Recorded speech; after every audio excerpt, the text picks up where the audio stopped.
Hi, I'm Limo Milan, and in this video, we're going to explore Ableton Live's vocoder device. So vocoding is a processor that can take a signal and process it, and this signal is called the carrier, and it can use another signal, which we call the modulator, to shape the volume of the frequencies of that carrier signal. Now, traditionally, we've heard it mostly on vocals. So I've got an example here to show you what we're going to try and get to towards the end of this tutorial. But I'll show you a couple of ways we can use it on different types of sounds as well. So first, let's play this project.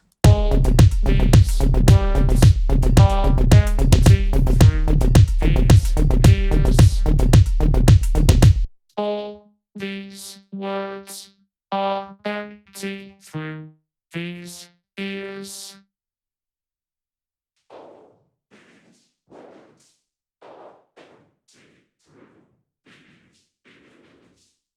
In that example, you'll be able to hear that there's a vocal which has a sawtooth signal as its carrier, and the modulator is the vocal itself.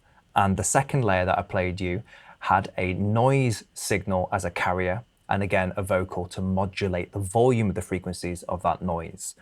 So let's start off with a blank slate. I have the spoken word sample here, which I'll play. All these words are empty through these ears.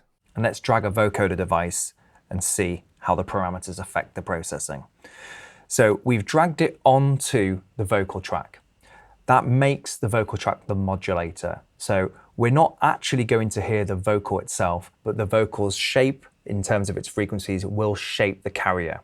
Now the carrier we choose here on the vocoder. So by default, it's the noise setting. It'll be similar to that second layer. All these words are empty through these ears.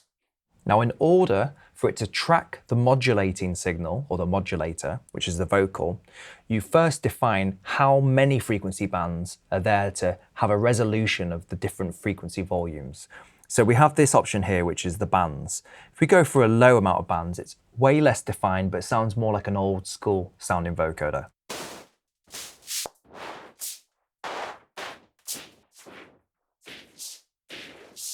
We can go up to 40 bands. All these words are empty through. Which is way more defined in terms of the nuances of one frequency's volume next to its neighboring frequency and so on. But as you can hear, there's a different character to it as well. So usually it's best to explore that and see what is right in the application you're going for. So I quite like 8 bands on this one. We have a frequency range, so how far the actual frequency bands can go to the upper limit and how far they can go to the lower limit, which is here. And then we have a bandwidth control based on those spread out frequencies. How wide is each band? If we go for a very narrow band, they sing. They're so narrow, they're resonating. So we get this kind of musical, also like a very low quality, but poor streaming kind of audio quality from the 90s kind of sound. So we set the bandwidth back.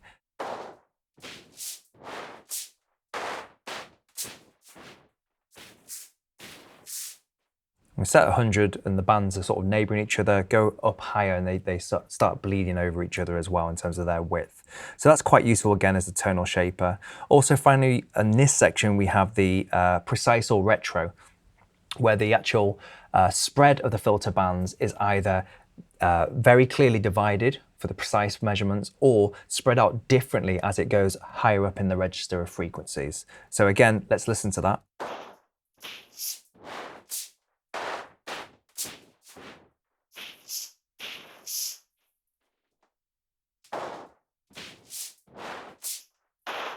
Now, depending on whether you've recorded your vocals themselves, this vocal here is quite well recorded. It doesn't have much background noise. But if you need to tidy up and only allow the louder sounds to get through to the vocoder and have some of the quieter sounds gated, so they're muted when they're very low level, so background noise is especially good for getting rid of that, we can use this gate function.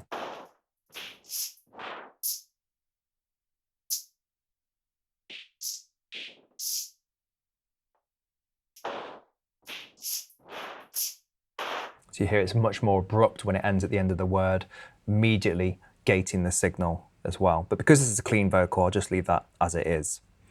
Okay, so bands, the ultimate range of the filter bands is defined next, and then the bandwidth, the width of those bands, is also defined here. You can actually change the, let's say, the tuning or position of these filter bands by using the format control too. So again, in this context, if I move the format control up and down, this should be audibly obvious.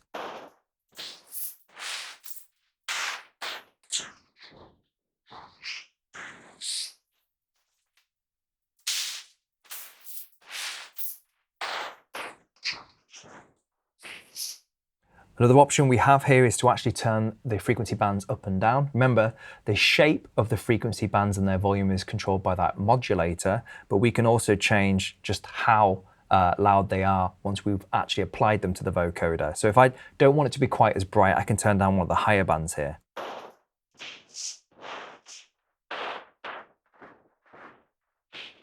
Or a common thing to address might be low end, and you don't want it to have too much low end information.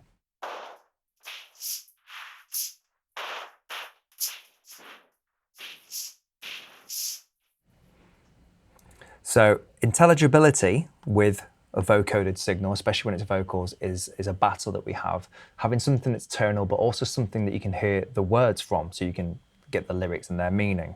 So this voice section here allows an additional noise generator to come through and try and emphasize certain aspects, which would majorly be sibilants and those louder pronunciations of certain letters. So we can turn up the unvoiced here to hear it clearly alongside the actual noise carrier.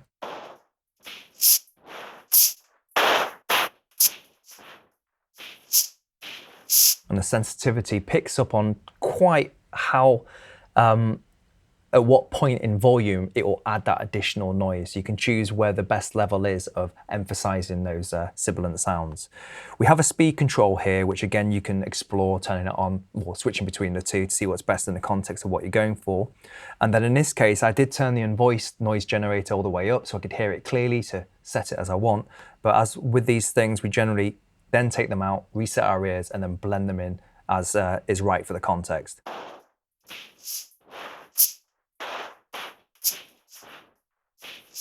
Okay, a couple of final controls before we move on. The noise generator, or the noise carrier, which is generated within the vocoder, has two different key variables on this XY pad. We can do bit reduction, so we downgrade the sonics of the noise by moving it to the left. And we can also change the density of the noise too. So again, if I move this left and then back to its position, then down and back to its position, you should hear what those two things do.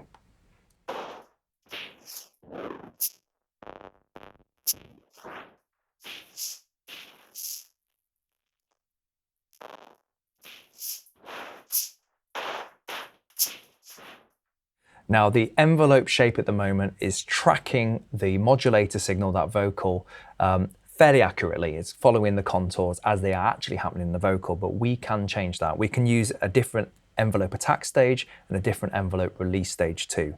So if I want to elongate the actual effect that that modulator signal is having over the carrier, we can increase this release and make more of a decay to the signal.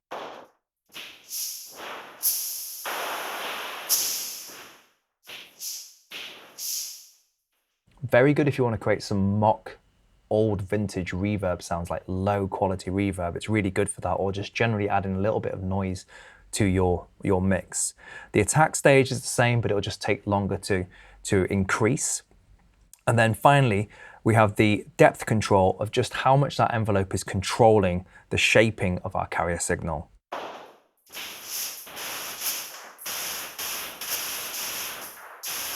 So with the depth at 0, pretty much the modulator's signal is just changing the overall volume of the noise of the carrier signal. And then over to the right,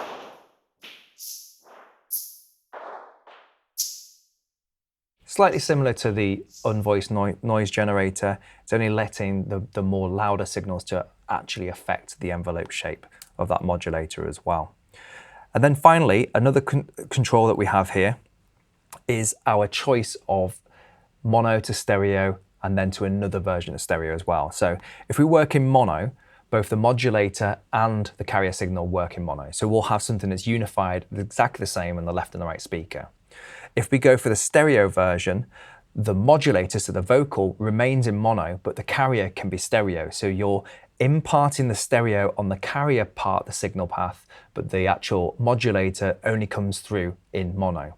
If you have some aspect of stereo in the modulator signal that you want to impart on your carrier signal, then go for LR, and then both the modulator and the carrier signals will both run in full stereo to create your combined sound. So that's the noise carrier. There's quite a lot to cover with this vocoder, so I've covered the main parameters first, and then I'll give you some context for how we can use the other options when it comes to carriers. So we have the pitch tracking carrier, where it will try and basically track the pitch of the sound that's going into it. So this one's quite monotone. I deliberately recorded this one trying to be quite robotic. So let's just see what that sounds like on this particular example.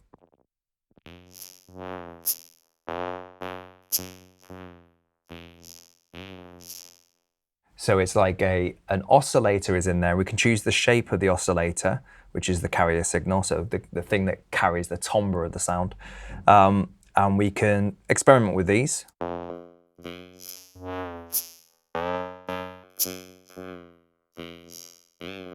Now it's more picking up my intonation and sort of my volume that I'm doing to the vocal to change the pitch here. It should be fairly monotone. So what I can do is just limit the high and the low possibilities of this and make it a bit more regiment.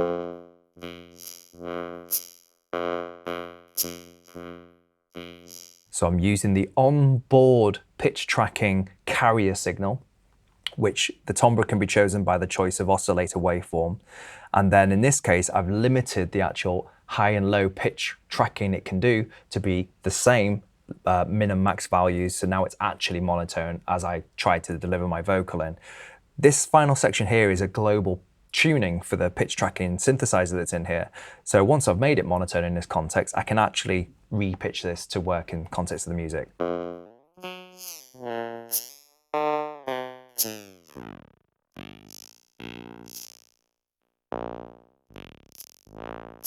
Again, if I want to elongate it, release.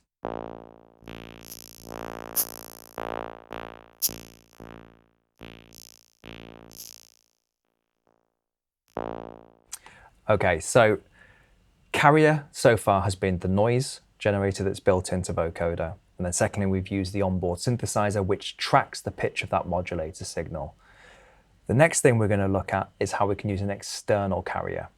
So this is where it gets a little bit confusing sometimes in Ableton Live, because we drag the vocoder onto the sound that's going to modulate our actual carrier signal, not dragging it onto the sound that's going to be the carrier. So let's give a scenario. I've got a sawtooth synthesizer here, and I'll just drag this down. Now my sawtooth synthesizer has a MIDI part which is playing different durations of notes, some rest in between, so the vocoder doesn't have a carrier to let bits in between the vocals to come through, so it's quite clean sounding. And at the moment it's muted. If I play it for you, you'll recognize that it's the same pitch information that was used in the original example.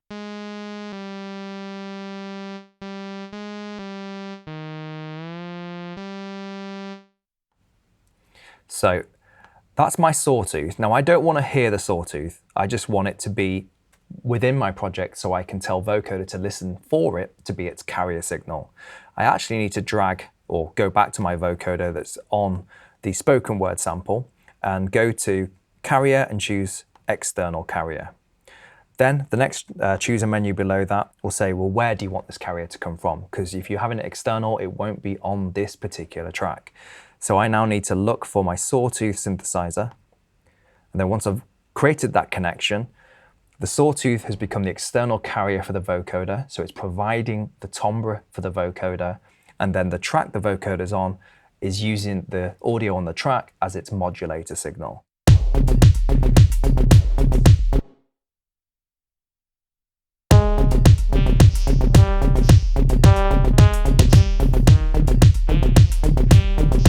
So with that sawtooth sound as the carrier signal going through to that vocoder, don't forget that the carrier itself is customizable beyond the internal pitch tracking synthesizer on Vocoder now. So we can experiment with various different things. I mean, one of the easiest ones is to change the timbre. Let's say we got a Let's go for a sine wave this time. We use a little bit of FM synthesis, so I will just start turning up the next operator on here to get a different timbre, and you'll hear how it sounds different.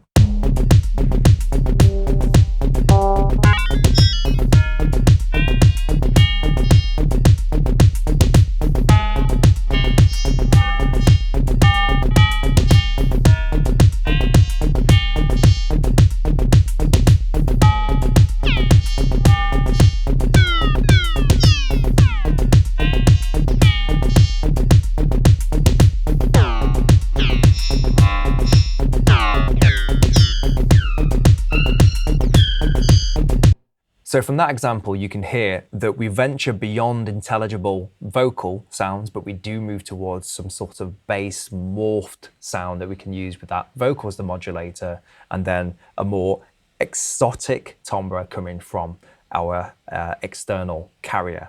Finally, for the last detail with Vocoder, we're going to look at its self-modulating properties. So if we turn Vocoder on, from the carrier options here, we have modulator. So remember, the modulator is the sound that the actual vocoder is on, and the carrier is either an internal one from the vocoder from within, or it's an external sound source. In this case, the carrier is also the modulator. So this is my bass sound.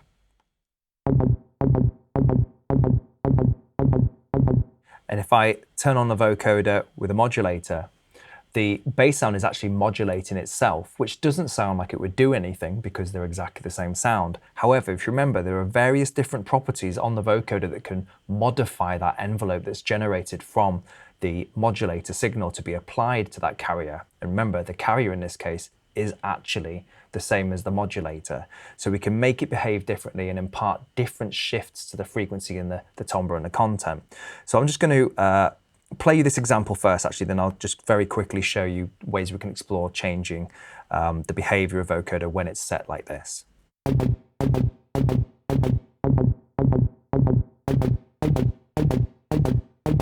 As you can hear there, even though technically the settings of vocoder are set neutral, modulating itself does actually change the actual sound a little bit. And that's because the modulator signal has been split into those 20 bands that are here, with a certain limit to the top and bottom frequency range and the certain bandwidth of those bands as well.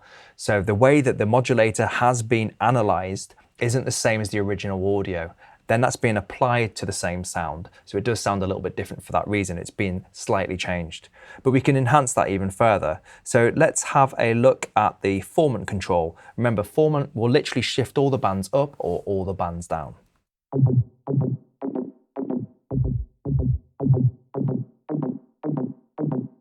Change the release on the envelope. Let's change the bandwidth.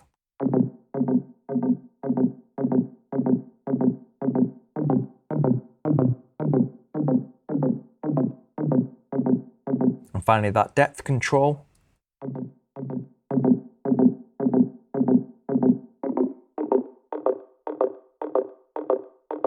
Okay, so I found a complementary place for that vocoder to work with that sound.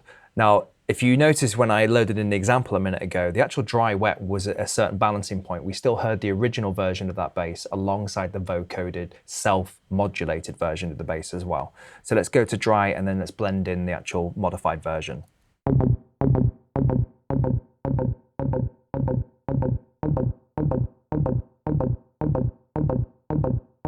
Now the carrier signal itself can always be enhanced, which basically levels out the shape of the envelope a bit more, so it's a bit more prominent and constantly at a higher volume. So let's try the enhance in this context.